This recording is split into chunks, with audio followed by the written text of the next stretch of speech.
negara selfie dengan Paduka Mulia yaitu Wali Nanggro Malik Mahmud Haidar. Jadi ni buat orangnya lun nak pegah tak buat orang drone bahawa di dalam tanya berpolitik, politiknya hana musuh yang abadi. Cara-cara. Siap.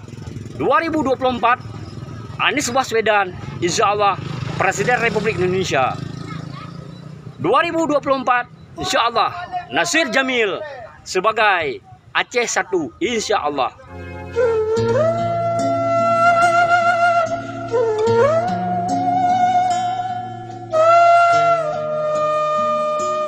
Assalamualaikum warahmatullahi wabarakatuh. Alhamdulillah syara-syara mendung ni ba cekronyo tanya kaje tak mempelum.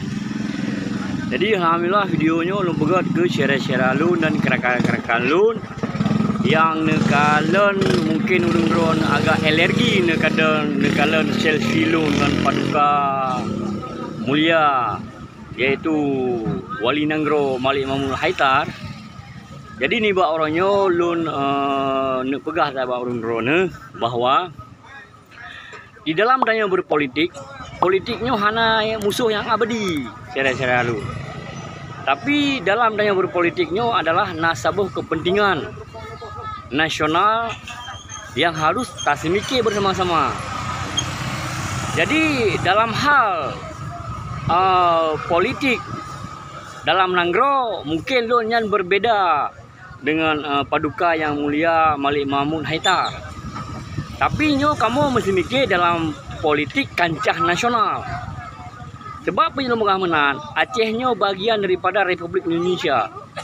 Jadi mungkin dalam politik kancah nasional nyo lun dengan Wali mungkin sama persepsi ni. Ya, jadi benar rakan-rakan mutua supaya ron pahami punya nubagahnya. Jadi baik alergi. Karena bejik yang komen-komen lu nampak dewan nanti. Pak dewan sampai bangai lagi kan lah. Tanya orang ka dipilih oleh masyarakat sebagai anggota dewan baik bangai. Okeylah lagi-lagi kamu nyo urung si berkah gulam. Jit bangai. Tapi drone kena duk kan baik bangai. Di waten an foto lu mesti kan ka lundangan Wali. No komen yang kan nyan bati drone ni golong cocok je ke seorang anggota dewan. Mantang EQ ron mantang lemah rat. Okey cara muka apa baik mengeh-mengeh ni. Jadi lom begah liga tu, mungkin pandangan lon dengan Wali dalam hal politik lokal yang lon tetap berbeza dengan katnya. Keempat, tapi nyo kamu mau bikin politik kancah nasional. Mungkin dalam politik kancah nasional lon sependapat dengan katnya. Okey, share-share lon yang muka. Jadi dengan klarifikasi lonyo, semoga orang-orang mengerti. Pu pasai longdong foto dengan Paduka yang Mulia Malik Mahmud Haidar. Okey? Siap. 2024 Anies Baswedan insya-Allah Presiden Republik Indonesia.